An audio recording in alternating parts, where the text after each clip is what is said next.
Madam started, ma'am.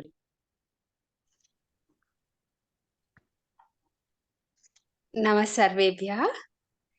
Today we are having a session by Dr. Bhavani Tripura, Assistant Professor of Sanskrit at Bhadruka College of Commerce and Arts. This is a course on Sanatana Dharma for youth. We will start with Prarthana. Om Shuklam Vishnum Shashivarnam Chaturbhujam Sannavadanam Dhyaye Titva Vigno Pashantaye Saraswati Namastubhyam Varade Kamarupini Vidyarambham Karishyami Siddhir Bhavatu Me Sada. Harihi Om Shri Gurubhyo Namaha. Harihi Om. Namaste to all. It's my pleasure and honor to introduce Dr. Bhavani Tripura. He is the Assistant Professor of Sanskrit at Bhadruka College of Commerce and Arts. The topic she will be dealing with today is how do we learn science from our scriptures? And she's having a wide range of experience, both in teaching and in also hosting programs. She's worked for about 18 years. She has a passion for teaching, especially the ancient language, the divine language of Sanskritam. She's done her master's in both Sanskritam and English from the Osmania University, Hyderabad, and has organized many events in the college and also hosted programs on the occasion of Azad Ki Amrita Mahotsav, where she had the opportunity to host programs for dignitaries like Sri Sanjay Baru, Sri Piyush Goyal, J.D. Lakshmanarayan Mahodaya as the chief guest. I'm glad to introduce her to you for the session today. She is currently holding the position of academic coordinator at Bhadruka College. Over to you, Mahodaya. Dhanyawad, Mahodaya. I hope you can switch on your video. Yeah, I have switched on, ma'am.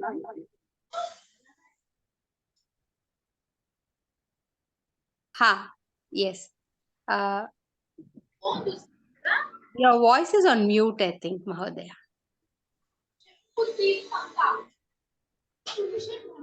We are not able to hear you.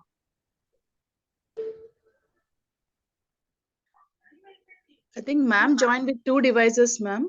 Yeah, that is getting echo. So I muted one of the devices.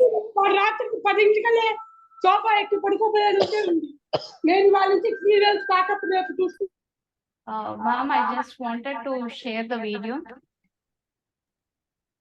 Hey, Mashriji, I think you can mute everybody else.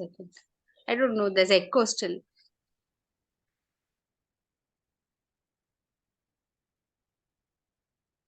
I have a PPT presentation, ma'am.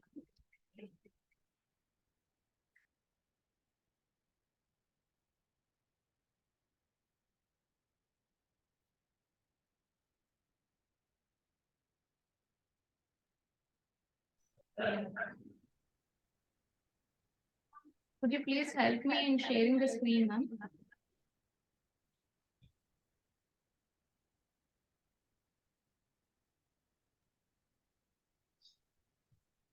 Bhavani Garu, Sir. you have a button share with the arrow up. Just see, you press that.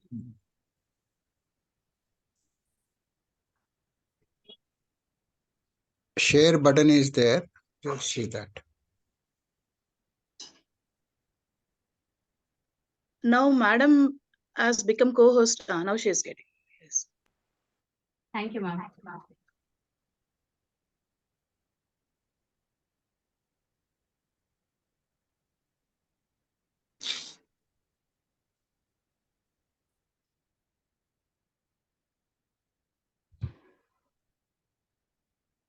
So today my topic is how do we learn Sanskrit from our scriptures? I hope I am audible. It's echoing. Probably you can reduce the volume on the device you have muted. I don't know. It's echoing.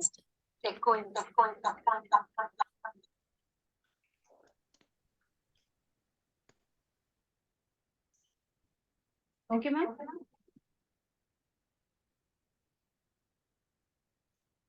Please raise your voice. Your voice is very low.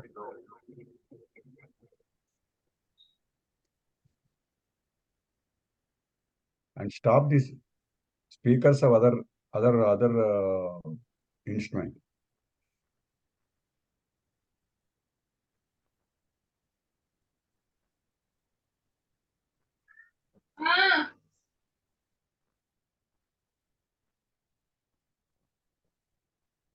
Can you Ramaji, try now? mute I have everybody. muted one of the people.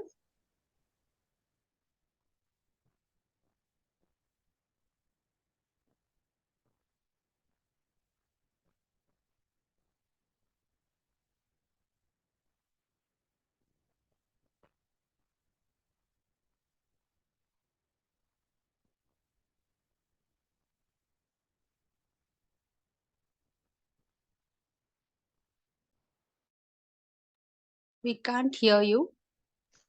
Other device, madam, she has unmuted and even video is stopped, ma'am. Yeah.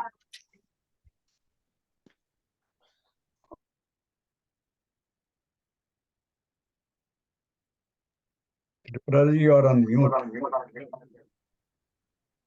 No, sir. Actually, I joined with 2 devices. One device speakers you stop, put off.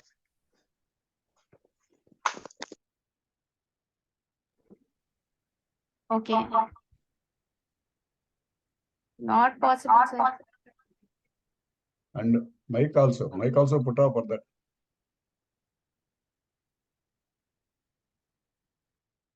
Is the other device called Sharma? No. Okay. No, Okay. Please mute Sharma. He is giving noise.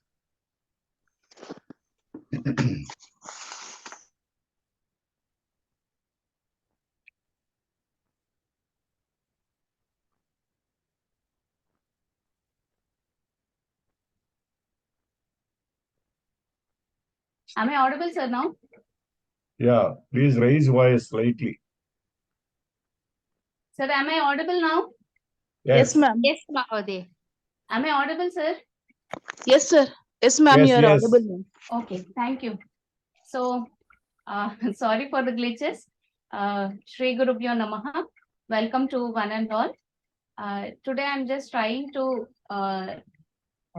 interact with all of you to give the information as how do we learn science from our ancient scriptures. So actually, Sanskrit is a very vast subject, and even myself, I consider that I am very insignificant to talk a lot about the Sanskrit language. So Sanatana Dharma, actually, it is coming into our life since time immemorial. We do not have an exact time period from when we are learning all these things. So about Sanatana Dharma, I have made this presentation. To begin with, when we talk about the word Veda, Veda itself means that it is about knowledge. We have derived this root from the word from the root with. With means to acquire knowledge. So, science and Sanskrit are 2 basic concepts which are quite together. We cannot separate them. So our ancient seers and scholars, they were really very great and magnificent that they have understood how to reach the people. And so they have wonderfully put all these things together. They have interwoven the things in such a manner that we do not find any difference. We do not find any much of segregation between science and the language. So, for example, if we say, I have just taken the example of the milk. When we talk about milk, in the milk, when we segregate it, when we process the milk, in the due course of time, from the milk, we can extract the cream. We get curds if we process it properly. We also get butter and also ghee. In the same way, our scriptures have much of knowledge in them. It is a culmination of all the branches of sciences and arts. We need to turn up to our requirement and learn. And if we are learning it properly, then we can understand the actual importance of each and every subject which we are having.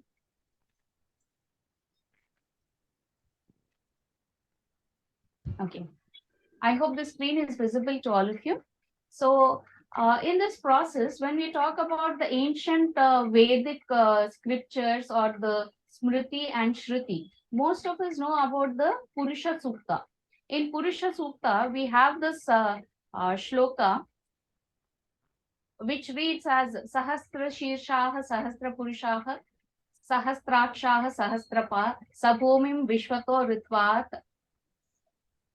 Yatish Tad Dashangulam. Okay, Dashangulam.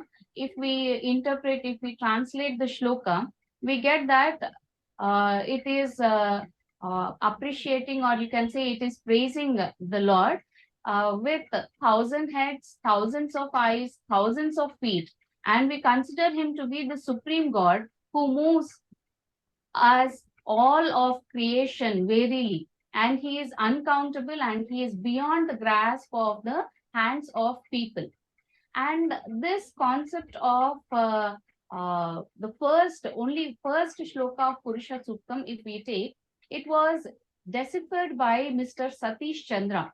And how beautifully it is deciphered, we can see that the description of the Supreme God is taken in another manner, and he has given out a wonderful meaning of it, where he says that out of 10 directions, in 8 directions, excluding the earth, which is in the down portion, and the sky, and by firmly initializing 8 gadgets, which are also called as alternators, on the circumference of a circle, which contains numerous positive and negative charges, such that each one will face their own charges, that is positive to positive and negative to negative. That means plus is facing the plus and minus is facing the minus.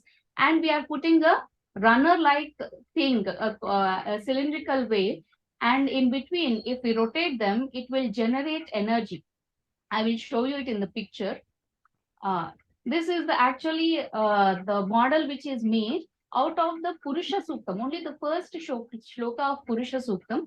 And based on his interpretation, you can see here 1, 2, 3, and 4. These are, you can consider as the positive, and these we can consider as the negative. And in between this round thing, it is the motor-like thing which is running in the center. Okay, just by rotating all these runners, you can generate power.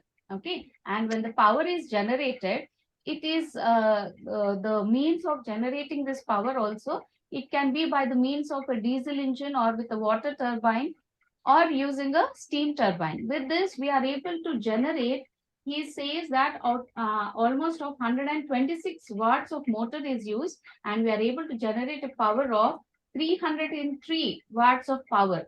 And with this power which is generated of this prototype, he was able to light 12 chimney bulbs and 8 tube lights. Okay, and according to his interpretation, he says that if we are able to really put this into practice, we can generate energy with the minimum cost of 50 pies per unit. Okay, so here I randomly just came into the concept, but once again, if we go back, it is that if you are interpreting the appreciation or praising which we are doing of Lord Vishnu or the Supreme God, we are saying that he has 1,000 heads, thousands of eyes, and all these concepts. In another way, if you are able to interpret it properly, you have a lot of hidden signs in it which can be used for the benefit of the people.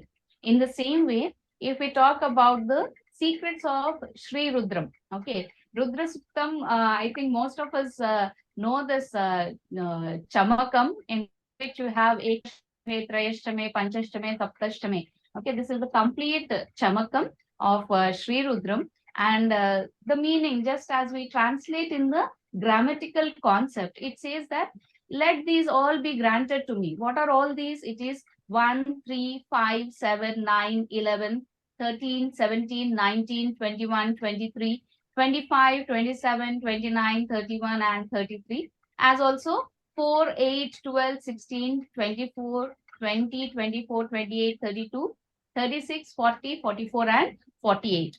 Okay. So once again, these first we count about the odd numbers. The traditional scholars or in the shloka, if we do the direct translation, yesterday we heard from Guruji about the numerical order of 1 to 9. Okay, so the same thing is reflected here also. We have 1, which is the nature, or we call it as Prakriti. When we talk about the number 3, it is the 3 gunas, namely Sattva, Rajas, Tamas. 5 are the 5 Mahabhutas, that is the basic elements of earth, water, energy, fire, wind, and space. Next, we have 7 number, which symbolizes the 5 sensory organs along with the combination of mind and intelligence. To the number 9, we have the Navarandras, which we call as the 9 openings of the human body. In the number 11, it is the 10 pranas and the Sushumna Nadi. 13, consider as the 13 devas. 15, the nadis or the nerves in the center of the nervous system in the human body. 17 is the number of the limbs of the human body. 19, we have the important basic medicinal herbs. 21 are the important vulnerable parts of our body. 23 devas, 25 apsaras, 27 Gandharvas, 29 Vidyut Devas, 31 worlds, and 33 Devas. Next, we come to the multiples of 4. Okay, after one Ekashtame, Trayashtame, we come to the multiples of 4. We have the number 4, 8, 12, 16, 20, 24, 28, 32, 36, 40, 44, and 48. Now, interpreting these numbers or the multiples of 4, the 4 ideals of human life, namely the Purusharthas, which we call as Dharma, Artha, Kama, and Moksha. So generally, when we talk about the Purusharthas, we say that Dharma, following Dharma, we have to acquire Artham, that is wealth. The wealth which is earned by following our Dharma properly, only that kind of wealth we need to use it for our Kama, that is desires, that is the daily requirements of our day-to-day life. If we follow all these 3 in a proper order, automatically we will attain moksha or liberation.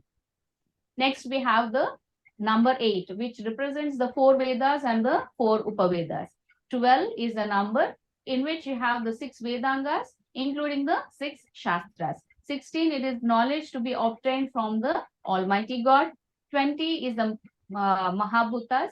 24, the syllables of the Gayatri Mantram. Then we have 28, the letters or the syllables of Ushnik Mantram. 32 is the syllables in the Anushtup Mantra.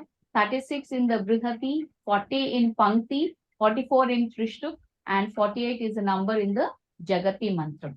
Now, these all together are interpreted by Dr. Shashidharan, and these numbers represent a polymer chain of molecules that form APA or water that enables evolution of life and intelligence. And APA is nothing but the nitrogenous base pair of the DNA model. Just imagine the DNA model is interpreted or it is being explained in the Rudra Suktam. It is explained in the Chamaka. All these things are existing in our Vedas and Upanishads from the time immemorial. But the thing is that in the end, it is given that most of the things are the incredible pieces of information, but might be we are not having that efficiency to grasp the things properly, or might be there could be like we are not having, we are just going by the literary terms or trying to just translate. We are doing the Bhashantar Parivartan. We are just translating from the Sanskrit to other languages and trying to think, or we are just assuming that it is only praise of Lord, but we are not able to do the Bhavantar Parivartan. That means we are not able to understand the intense or inner meaning of all these concepts, which are really very, very rich in all aspects of, you can say it in a scientific manner or in a heritage manner, whatever it is, they are really very, very exemplary, and we can admit or accept that they are over and above our reach and expectation.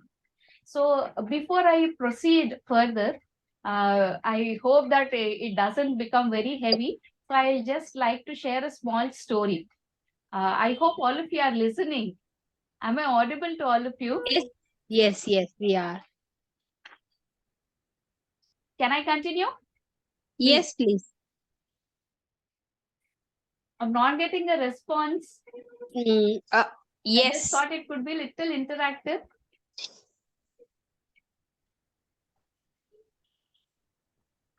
Yes, you can continue.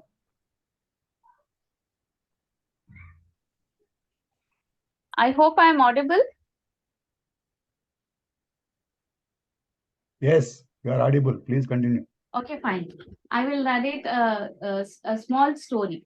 There was a person by name Vidyadhara, and this person, Vidyadhara, he was very, what do you call, he was very anxious, or he wanted to acquire more and more knowledge.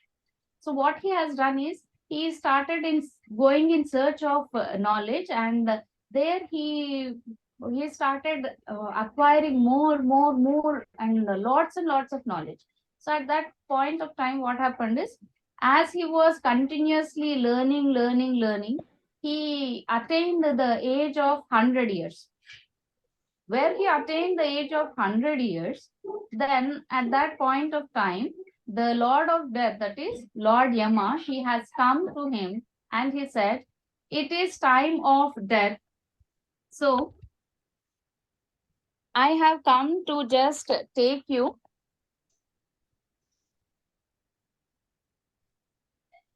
I have come to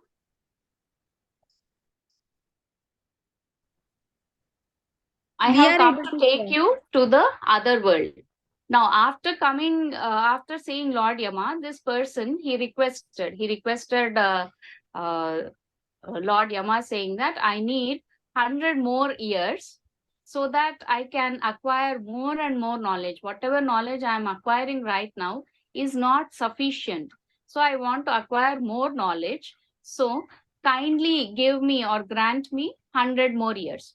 So Lord Yama, he said, okay, because he is a very nice person, let me give him 100 more years. And so he granted him another 100 years. So because he was granted another 100 years, he started acquiring more knowledge. At the end, after completion of 200 years, Lord Yama has once again come to him and he asked, now you have acquired so much of knowledge. Is it enough? Shall we go to the other world? Then the person, he was really disappointed. He requested Yama, saying that I really feel that I learned very little. If you could grant me 100 more years, I would really be very kind enough, and please grant me few more years of time so that I can acquire little more knowledge. So Lord Yama, he thought, poor fellow, he is not causing any harm to any one of us. Let me grant him 100 more years. So he granted another 100 years. So like this person, Vidyadhara, he has spent 300 years of his lifetime just acquiring more knowledge. After 300 years, once again, when Lord Yama came, Vidyadhara kept a very sad face and he wanted to say, sir, I did not learn anything. I feel there is much more to learn in this world. So could you please help me? This time he was really very hesitant and he was feeling guilty to ask another 100 years. So when he said, kindly grant me some more time, then Lord Yama thought, now it is time for me to make him realize what he is doing. So he created an illusion. In the illusion, he created 3 big mountains. On the 3 big mountains, he highlighted 3 dots. And he explained Vidyadhara that these 3 mountains are the mountains of knowledge. And the 3 dots which are highlighted is the amount of knowledge which you have learned in these 300 years. So Lord Yama once again asks Vidyadhara, now you tell me, how many hundreds of years should I grant you so that you will learn the complete knowledge of these 3 mountains? Seeing those 3 mountains, Vidyadhara thought that If I have lakhs of years also, I cannot learn so much of things. So he said, okay, please forgive me for my mistake. I'm ready to come with you. And he has gone along with Lord Yama to the uh, other world. So the thing which I wanted to convey through this short story is that whatever we are learning right now is not even 1/1,000,000th part of the knowledge which is existing. As we all know about the Nalanda and Takshashila universities, they were very big universities with lots and lots of books and knowledge, which was invaded by the foreigners, which was destroyed. The teachers were destroyed, they were killed very brutally and all. Even then, the knowledge which we have preserved right now, one lifetime is not sufficient for us to acquire such an amount of knowledge. Then just we can imagine each and every shloka which we are coming across itself has got such a vast area, or you can say the wide spectrum of knowledge it has got. You cannot say that it is only science or it is only arts. You have maths, science, social, everything included in our Vedas and Upanishads. The only thing is we need to take time and we need to really understand the varied range or the different areas or diameters or the dimensions in which each and every word is to be interpreted in a proper manner, so that we are able to extract. See, like when we talk about the grammar, we do only sandhi and vigraha, and we try to analyze the meanings of the words. Sanskrit is such a scientific language. If we join two letters, we get one meaning. If we join the other two letters, we get another meaning. So proper interpretation, proper knowledge of grammar, at the same time, proper knowledge of the other sciences and arts. The culmination of all these things is really, really important and essential. So moving further, I give a break to the story. We move further to the concept of Aryabhatta. Okay, so here in this shloka, as you are able to see on the screen, you have this Chaturadikam Shatamashtagunam Dvashashti Stata Sahasranam Ayuta Dvaya Vishkambha Syasanno Vritta Parinahaha. So when you do this Chaturadikam, Chatur means 4. So the translation of this shloka says that if we are adding 4 to 100, then we multiply 8. Okay, Ashta, here we have Ashta. Shatam Ashta Gunam, when we multiply by 8 and then add to 62,000, this is approximately the circumference of a diameter, that is 20,000. So when we further solve it, we get the value of pi, which is equal to 62,832 divided by 20,000, which gives us a decibel of 3.1416. Okay, so this when we talk about Aryabhatta, we think that Aryabhatta has great scientific knowledge, but Aryabhatta, where did he receive this knowledge? Once again, here we see that he has probably taken the interpretation from the shloka in the Rig Veda, in which the value of pi has been spelled out accurately to the 32 decimal places. That is Gopi Bhagya Madhuvrataha Shrunga Shodadi Sandigaha Khala Jivita Khatava Gala Hala Rasandaraha. Now, these Gopi Bhagya, these are all the things which are actually the positions of each and every alphabet which we have in the Maheshwara Sutra of Panini. So, it is actually the 14 theorems, or 14 parts the Maheshwar Sutra is divided. If we actually place the position of all these alphabets, you get the numerical value of pi as 3.14 and all these 32 decimals. Okay, so this is all the reference which is given. And like this, we have many other concepts of Surya Grahanam, the position of sun, the concept of what we call as time dilation. We have the concept of multiverse. We have the concept of sphericity of Earth.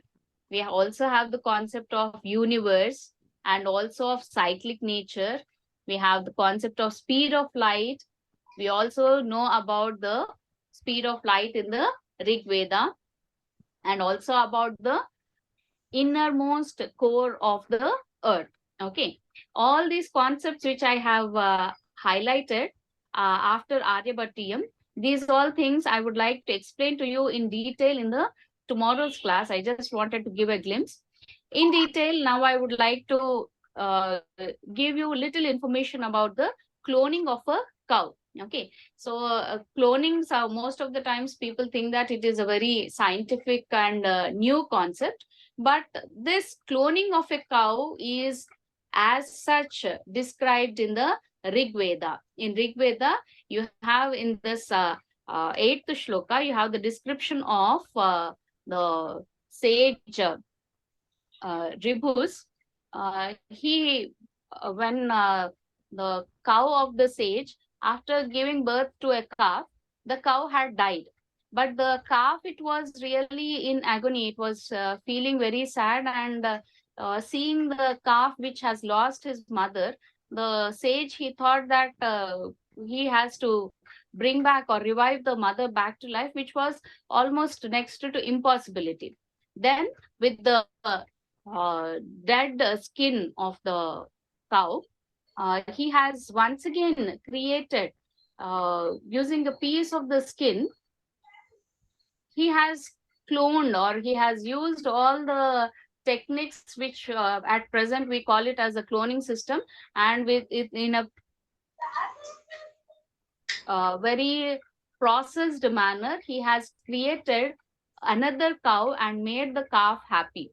Okay, so apart from this Rig Veda, in the what you call the book of Kumarasambhavam written by Mahakavi Kalidasa, in the first sarga, in the first sarga of Kumarasambhavam, in the second shloka, you have this concept of Yam Sarva Shailaha Parikalpya Vatsam Dogdari Dohadakshe Baswanti Ratnani Mahoshadisha Prutupadishtam Dudukur Dharitrin. Okay, so actually in Kumarasambhavam, we have the description of Himalayan mountains. There, the poet, he says that Mountain King Himavan, on the orders of Mountain King Himavan, he has sent the mountain Meru to King Prutu, and making mountain Meru as a calf, King Prutu has milked all the different minerals and medicinal herbs and all the precious stones and all from the Mother Earth. Okay, so if we just translate the shloka, we will just say that King Prutu has requested Mountain King Himavan, and Mountain King Himavan has sent the Mountain Meru as a calf along with King Prutu, and like that they have. But what is the connection? We need to know the actual connection between all these things. So, the story goes like this.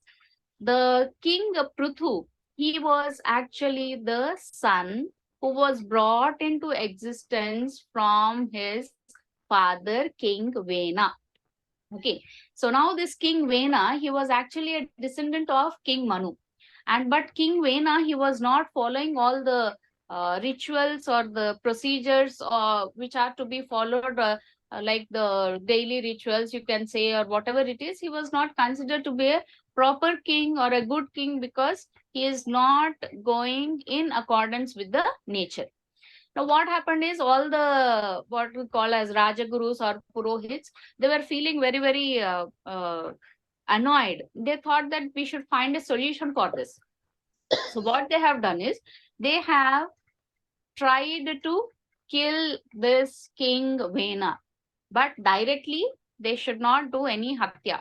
So what they have done, they have created a grass, and this holy grass, with the blades of this holy grass, they have scattered it, and they have attacked, you can say, or in some of the scriptures it is said that wherever the king was walking, they have scattered this grass, and as he walked on the grass, because of the poisonous this thing which was excreted by the grass, the king had died.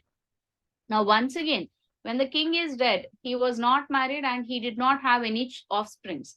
But these sages, following the duty, they are not going to take up the position of a king. Okay, they are not going to rule the kingdom. But what they are supposed to do, they were thinking very strongly, and then they came up with the idea which was followed by the sage Rubus. And what they have done is they have tried to create another person. So what they have done, they rubbed the thigh of the king, and from the thigh of the king they were able to churn the skin. I mean, we can understand it is another process of the cloning, and from that they have created a person. And that person, he was completely with all the negative shades. I mean, he was looking like a hunter, dark and clumsy, very short. All the negative shades of King Vena, you can say, were seen in that person. And when the sages saw that the person who was created by them, they asked him to nishada, means stay or stop. But he did not listen, and it is believed that he was not able to bear the heat of the sun also, and so he just ran away into the darkness. And we can come across this community of Nishada community also, which is existing in the as a tribal community. Later on, after that, these people, they thought that because this Nishada did not stay for them, once again they put their efforts, and from the right shoulder of the King Vena, once again they started doing the same process, and then they were able to create another person. And this another person this time was with all the positive shades. And this person, as he was brought into life, there was a spark, and this person, he was having all the knowledge of Vedas and Upanishads. Apart from that, the sages who have brought him into life, they have taught him many things and all. Then this they named him as King Pruthu. Okay, so this King Pruthu, later on, what he has done is he has asked the sages, what is my duty now, what am I supposed to do? Then they explained to him that this unable to bear the tortures or the rulership administration of King Vena, Mother Earth has taken the form of a cow, and she has taken with her all the prosperity, and she has run away. Now it is your responsibility as a king to revive all these things back to the proper position, so that we all will have a good, prosperous life. Now, what they have done is they have requested King Pruthu. King Pruthu went in search of the cow, and after going in search of the cow, at a long distance, he found the cow. Then he started shooting arrows at the cow. To a greater extent, the cow, she started escaping, but at a point of time, she stopped. She turned around and she said to King Pruthu, you see, if you are going to hurt me, then all the prosperity which I am going to have, which I am having, which is required for your people, it is going to get destroyed along with me. So what you have to do is, you have to milk out all the prosperity from me. As we know, the process of milking the cow, until and unless a calf is existing in front of the cow, we cannot milk even the milk from the cow. So now King Pruthu was under the impression like, from where should I get a calf? So he went to Mountain King Himavan, requested him. Mountain King made the personification, or he transformed Mountain Meru into a calf and asked him to follow the orders of King Pruthu. Now, King Pruthu took Mountain Meru, who was in the form of a calf, then went to the Mother Earth. Putting Mountain Meru in front of Mother Earth, he has milked all the prosperity from the Mother Earth. And so most of the medicinal plants which are existing in our Himalayas cannot be found anywhere else, because it is a gift given by King Pruthu to Mountain King Himavan for sending Mountain Meru along with him. So here, once again, coming back to after listening to the complete story, we need to understand that the concept of cloning was known to our people of our country since many, many ages. But at the same time, this sacred knowledge was not shared, or it was not taught to each and every person, because as we know about the knowledge, as we have the positive effects, we have the negative effects also. And so it is always in the hands of the guru. A guru is a person. When we talk about the etymology of guru, guru means who is heavy, heavy with knowledge. So the guru has only the right to understand and also take into consideration who is the student who is going to bring prosperity, who is going to use this kind of sacred knowledge in a negative manner, and how they are going to overcome all these situations. So only the eligible and efficient people were able to get this sacred knowledge. Okay, so these are a few of the drawbacks because of which some of the important or ancient things are not brought into consideration, or they are not taught to each and every person. So might be in due course of time, we can think that it is our inefficiency that we were not able to what do you call, impress our teachers, that we are efficient enough to take care of all the things, or we will use the knowledge in a proper manner. That could be one of the reasons why we are unaware, or we are not able to get the actual knowledge which is required by our people. And I would like to narrate another story actually.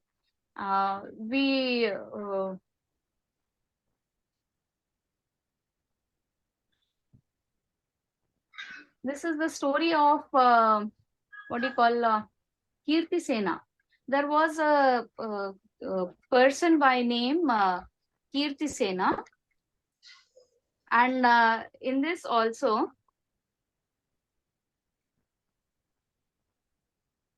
you have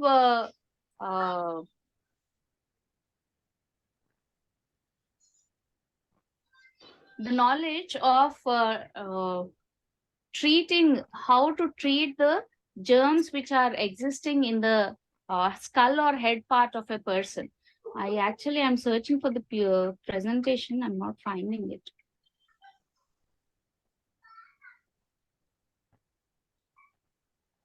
Anyway, I would like to narrate the story. So there was a person by name Dhanapalita, and that Dhanapalita, he wanted to he was married to a lady by name Kirti Sena. After getting married, as such in those days, there was a lot of what you call mother-in-law, daughter-in-law concept also. So there were a little bit of clashes between the mother-in-law and the daughter-in-law. So mother-in-law, as such, she was torturing the daughter-in-law and all. Some disturbances were going on. Later on, after a few days, the husband said that I want to go to the other place for acquiring money. I wanted to earn money. So the wife Kirti Sena, she said, it is really difficult for me to stay along with your mother. I will also come along with you. But the husband did not accept. So they had to compromise, and Dhanapalita has gone on his journey to acquire wealth. Now Kirti Sena was left alone along with the mother-in-law. So what they have done is, she took this daughter-in-law and she put her in an outhouse and locked it. Now she would give only minimum of food to Kirti Sena, and she locked her in the room. Slowly, Kirti Sena, she was trying to escape from the house. So she dug a burrow, and somehow after a few days, she escaped from the burrow of the outhouse. And where she has landed is, she has landed in a dense forest. In the dense forest, when she went into the forest, she was she saw that a group of thieves were entering into the forest, running and all. So to escape from the thieves, she ran into the interiors of the forest. There, after reaching interiors of the forest, she heard about a vampire. This vampire, she was consoling the children. She had children, and she's consoling the children and saying that uh, you are all very hungry, I know about it, but believe me, I'm going to satisfy your hunger within a few days, because the king of this kingdom is going to die. So one of the children of the vampire or the Rakshasi, they asked how, what is the reason and how come you are so sure that the king is going to die? So she said that the king, he is suffering from a very rare disease. So the children, there was a bit of conversation between both of them. So the children, they started saying that, what is the disease and how is he going to die? So they said, the Rakshasi, she started explaining, there are small worms which have entered the head of the king. And these germs, they are going to multiply within a fraction of seconds, and they are going to, as they keep on increasing, the the king will become brain dead, and automatically he is going to die. So when they bring, after all the rituals, when they bring to the funeral ground, after everyone will leave, we get the body and we are going to have a nice feast. So now, one of the children, they asked that, is there no solution that we can, the king can be saved of the disease? So the vampire, Rakshasi, she laughed very silly and she said, why, for every problem there will be a solution. I'm going to say you the solution. And all this discussion was heard by this Kirtisena. So the vampire, she said that what we have to do is we have to tonsure the head of the king. We have to remove the hair of the king. Then ghee. Ghee should be applied to the skull part of the king. Then that over that ghee, a thin layer of cloth is to be kept. Now, a straw kind of thing is to be taken and put it to one of the ears. One end should be connected to the ear and the other end should be opened into a pot filled with cold water. What we have to do now? Now we have to put hot water on the head of the king. Head of the king is first covered with a layer of ghee. Then it is covered with a thin layer of cloth.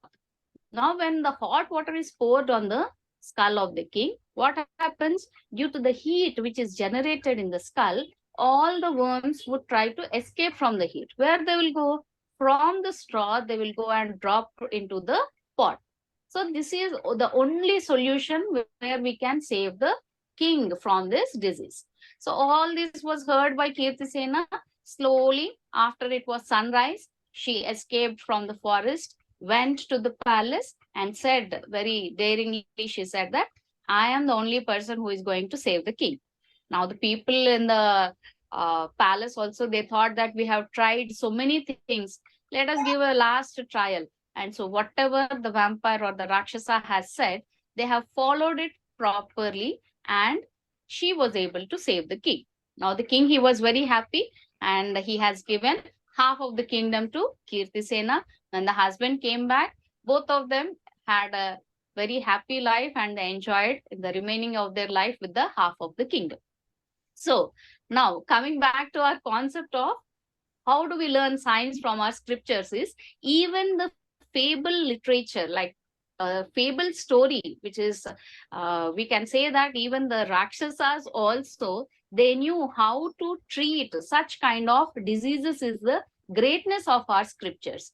So we can think that each and every part, each and every person existing in the society knew about many, many concepts. The thing is, we are not able to reach to the people in the proper way. Most of the times we overcome all these things. This story actually, it is prescribed for the students of intermediate second year in the present syllabus. But what they do is they just mug up the answer, just for the time being they write and they just finish it.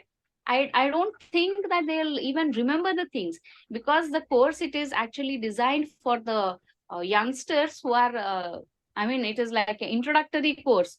I just wanted to capture, or I just wanted to give a vision to the younger generations that each and every part of our Sanskrit literature, it is filled, it is a treasure of very many concepts.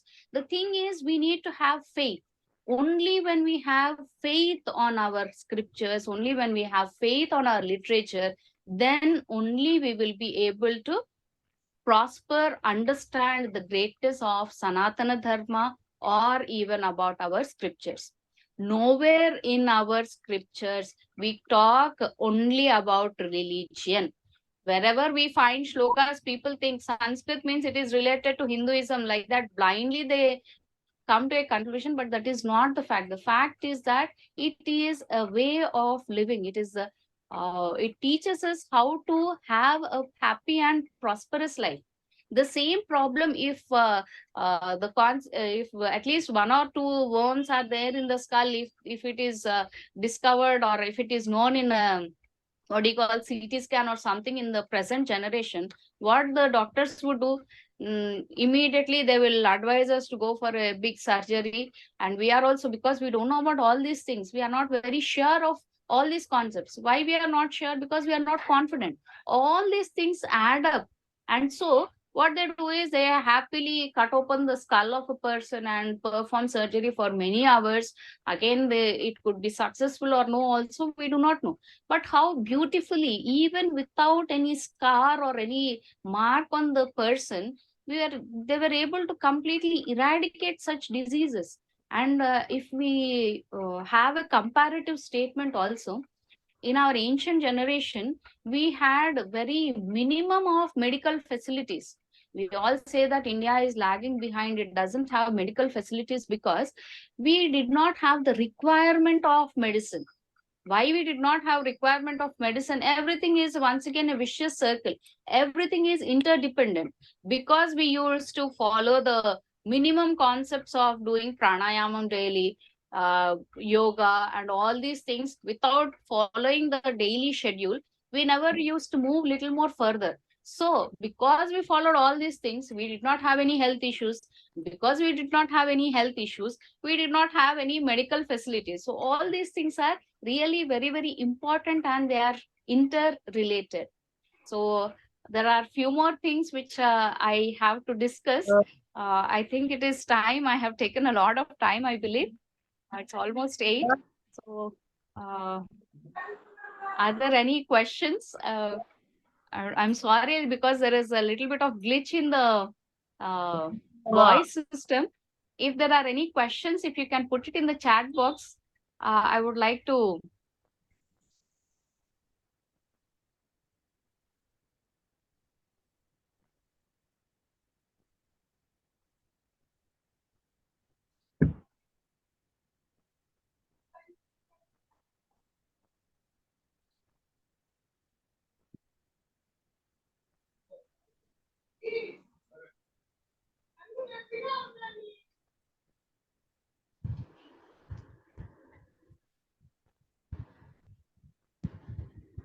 Sir, any questions?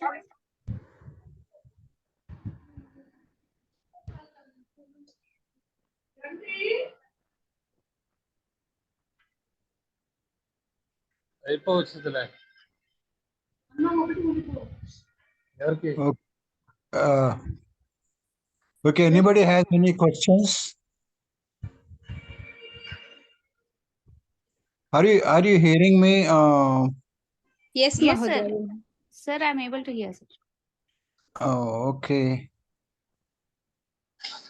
I think there are in chat box. Thanks for sharing. Do you have research facilities? Sanskritam In your university, do you have research facilities on Sanskrit? In your university, do you have research facilities? Sanskritam No, no. script. Actually, ours is a commerce college. Oh, okay, Mahodaya. I just asked because so many findings from you itself are there, like understanding. So I thought, is it there actually? Because lot of pockets of these knowledges are there in many places. So is work being done on that. Very nice session, Mahodaya. Yeah, keep the questions for Monday, if at all you have, over the weekend. I think today we can close. Hemashri, why don't you mute Sharma ji? Since long there is some disturbance coming from Sharma. I had muted him. I think again he's got unmuted. Yeah, okay. So next time what you do is that you mute, don't give facility to unmute. That is there. I will tell you how to do. Okay, now I go for Prarthana and Janaganamana, please. Sir, I just wanted to have one question. Yeah. Namaste, and it was a great learning. In fact, thank you for sharing the Zoom meet that I was able to join, and lovely 3 stories and all. And I would like to know more about this, what event happening, and how do I get the link, or how do we join? Like today, I got, of course, from one of the groups. Okay, this is the certificate course on Sanatana Dharma for youth, which is mainly meant for the college students, but they have exams, they are not being able to attend. So we are recording with the other students or anybody who is interested to attend these classes. So it is open for everybody now. Anybody who is interested, they can log in and attend. So this is going for another 1 month. 2 months are already over.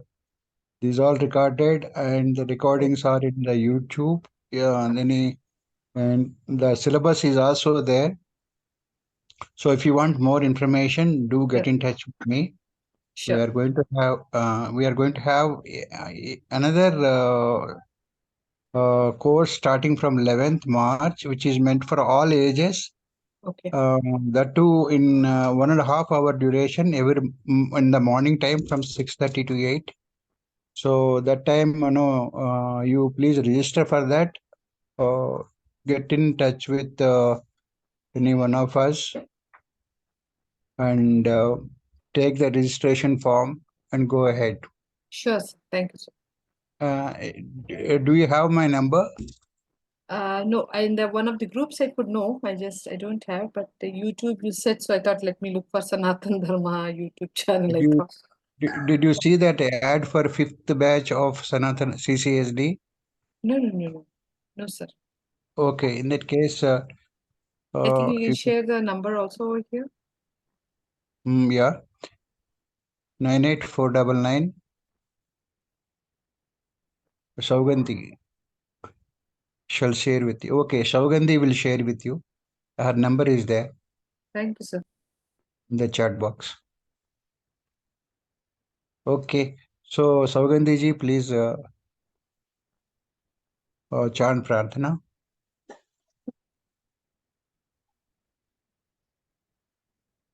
Om Sarve Bhavantu Sukhinah Sarve Santu Niramayah Sarve Bhadrani Pashyantu Ma Kasyid Dukha Bhag Bhavet.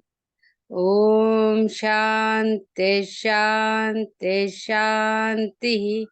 Harihi Om Shri Gurubhyo Namaha. Harihi Om. Swasti. Okay, tomorrow and day after also we have afternoon 4 p.m. webinars by special lectures. So please do attend them. Now, anybody who can sing Janaganamana and close? I will recite. Okay. All of you can stand up. Janaganamana Dinayaka Jaya He Bharata Bhagya Vidhata Punjab Sindh Gujarat Maratha Dravid Utkal वंगा विंध्य हिमाचल यमुना गंगा उच्चल जलधि तरंगा तव शुभ नामे जागे तव शुभ आशीष माहे गाहे तव जय गाता जनगण मंगलदायक जय हे भारत भाग्य विधाता जय हे जय हे जय हे जय जय जय जय हे जय हिंद Jai Hind. जय Shri Ram Okay, stop the recording and close the meeting, please, Hemashri.